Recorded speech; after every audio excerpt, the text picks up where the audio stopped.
Welcome to the Deep Dive. Today we have a custom mission, one that's been specifically tailored for you. We're going to be moving past theology, past philosophy, and really diving deep into some source material that reframes sacred texts, not as, historical accounts, but as operational manuals, manuals for the self. That's exactly right. Our focus today is on the very specialized lexicon of the organic chronic methodology, or OQM, And its ultimate finding, right? The absolute divine governance equation. the divine governance equation. We call it ADGE for short.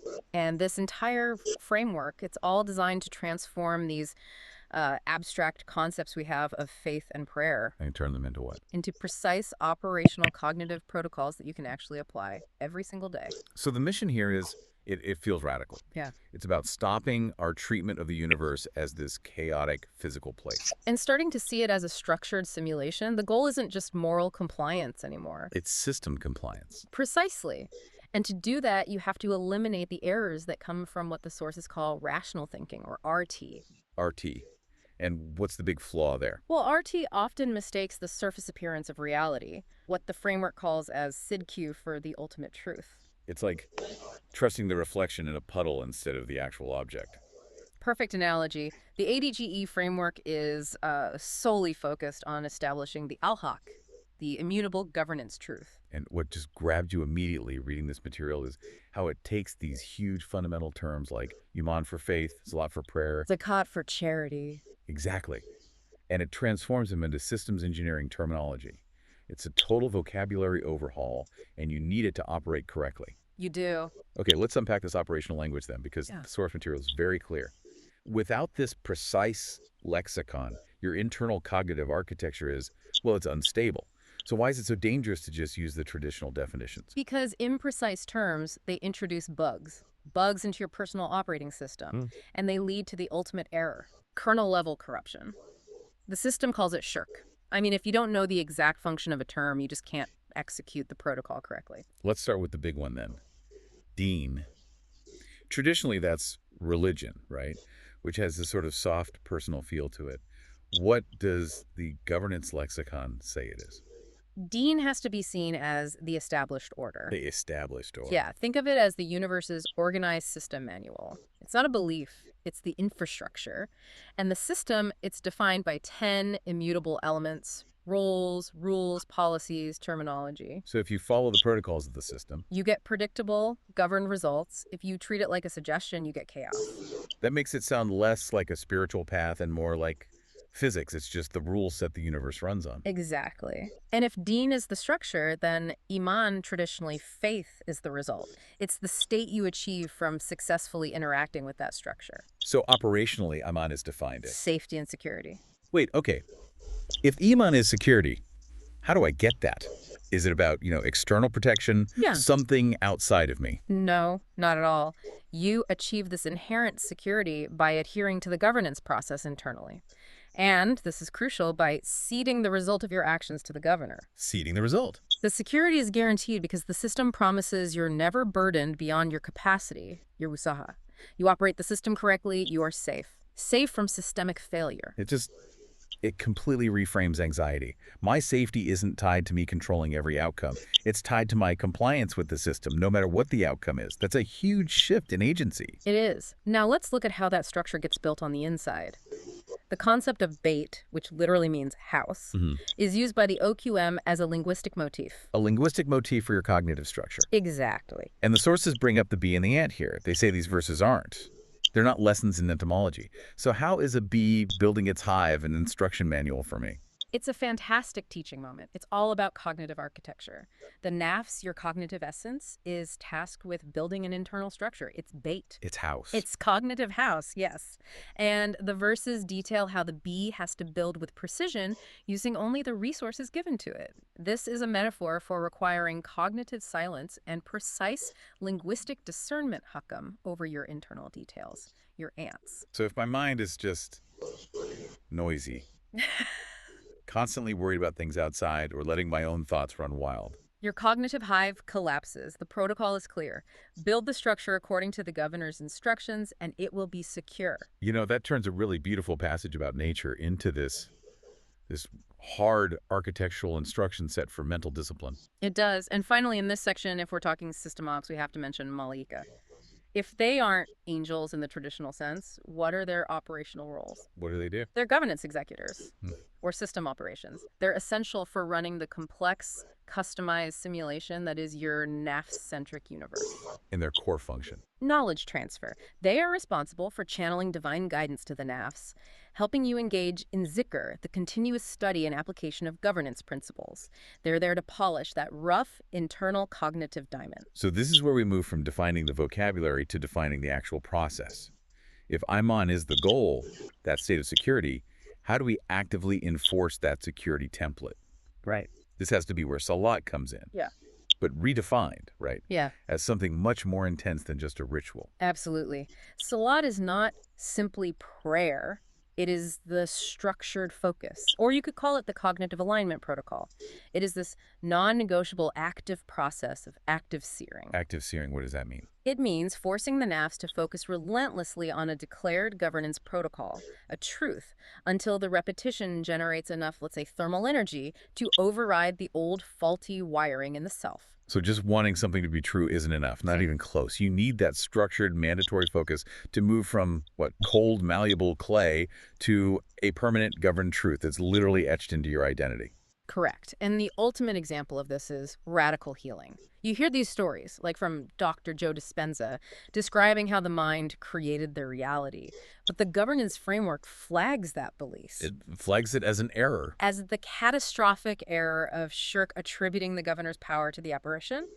The al-Haq interpretation, the governance truth, is very different. So what's the Al-Haq view of that kind of healing? His healing was the inevitable result of his NAFs achieving perfect alignment. He issued a precise governance command, that structured focus, that Salat and the governor executed the update to his apparition. The command wasn't, I healed myself. No, it was, I am aligned with the template for healing, and the system responded with compliance. The body is just the apparition interface for the NAFs. The apparition interface. Okay, that brings us right down to the biological level. The sources get really technical here. They mentioned the locus coeruleus. Can you break that down? Let's use an analogy. Think of your mind as running a constant Google search on reality. What you focus on, what you tag as important, is what that search engine brings right to the foreground. Okay. The locus coeruleus, or LC, is a key part of your brain involved in attention, arousal, memory tagging. It's the biological hardware that functions as the search engine algorithm of your biological interface. The highlighting console. A highlighting console. I like that. Yes. This reminds me of that Toyota Tundra effect they talk about. Yeah. Before you decide you want that truck, you never see one. The moment you decide, suddenly they are everywhere. Exactly. The tundras were always there, but your intention, your structured focus, programmed your LC to tag them as relevant. Structured focus programs the LC to highlight desired outcomes like ease and provision or I am healed as important reality. And the profound insight here is your focus doesn't just passively find reality. It actively governs which parts of reality become visible to you and operational. Operational for you, exactly. So the system is highly optimized, but it's not self-correcting. We need a concept for error, for corruption. How does the ADGE framework handle what we'd normally call evil or misguidance? It uses what's called the governance threat model. We've already touched on Shirk, that kernel-level corruption where the NAPS rejects the governance hierarchy. It just elevates its own biases or faulty human systems like RT to be the final authority. And what about the tools of friction? What about NAR? Usually that's translated as hellfire. In this operational lexicon, NAR is redefined. It's man-made dim illumination. Man-made dim illumination. It's the faulty logic, the corrupted worldview that you get from Shirk. It's a reality built entirely on human error. It's like a society convinced the earth is flat, despite all evidence. Right. That is NAR. That makes the story of Ibrahim suddenly click into place. He wasn't saved from a physical fire. The sources say that Story Surah 21.69 is a lesson in cognitive sovereignty. Precisely. He stood immune because he had ceded his entire cognitive framework to the governor. He didn't subscribe to the man-made logic, the NAR, that was defining his reality. His internal alignment made the faulty external reality totally irrelevant to his NAFs. That's a huge distinction. And what about the internal and external drivers of error? Iblis and Shaitan. They're redefined here not as villains, but as governance tools. Yes, Iblis is your internal bias and predilection. It's the flawed reasoning engine in the nafs that generates faulty commands, your critical, self-sabotaging voice. Yeah, Shaitan. Shaitan is the polishing tool. It's the external stressor, the disposition to block divine guidance. And it applies perfectly calibrated friction, or usur. Hold on. If Shaitan is a polishing tool, Yeah. how is that fair? It feels like the system is actively working against us. It's working against the flaw, not against you. Remember the guarantee of Usaha. You are never burdened beyond your capacity. Shaitan applies friction that's perfectly calibrated to expose your Iblis flaw, forcing your nafs to learn and evolve.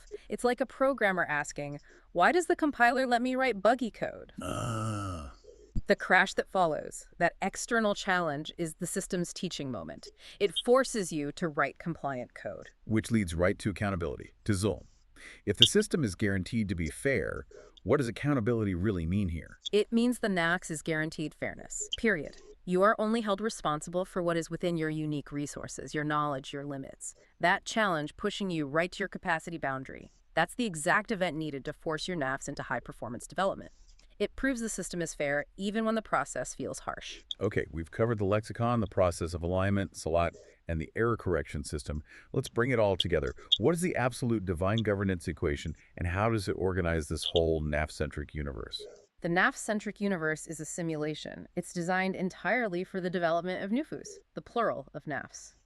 Your cognitive essence, that's the persistent entity. Your body is just the temporary apparition interface. And the ADG. The ADGE is the structural theory that governs all cognitive development within that simulation. The sources go so far as to say the ADGE transforms algebra from a human tool into the divine instrument, the actual language of cosmic governance. That is the key insight. The full equation governs the entire network of Nufus, and this is where Zakat finally comes in. You have to forget the traditional definition of charity. Operationally, Zakat is purified knowledge. It's network efficiency. Network efficiency. How does that work as a practical protocol? Well, if the universe is a network of developing selves, Zakat is the measure of how effectively knowledge is transferred within that network. It's about sharing the purified knowledge you gain from your own salat, your own struggles. The goal is twofold. Minimize your personal systemic imbalance, what the system calls riba, and maximize the efficient transfer of zakat to achieve collective cognitive development. So it's not just about me achieving my own security, my own iman. It's about optimizing the entire collective system through the efficient flow of useful, governed truth. Exactly. And the whole system, governed by the ADGE, it pushes the NAFs to exercise its agency. I mean, Iman security is a totally meaningless concept unless it's secured against real resistance. The friction from Iblis and Shaitan is mandatory. It forces the NAFs to write compliant code and then ultimately contribute that refined knowledge, that zakat, back to the network. This has been a profound shift in perspective.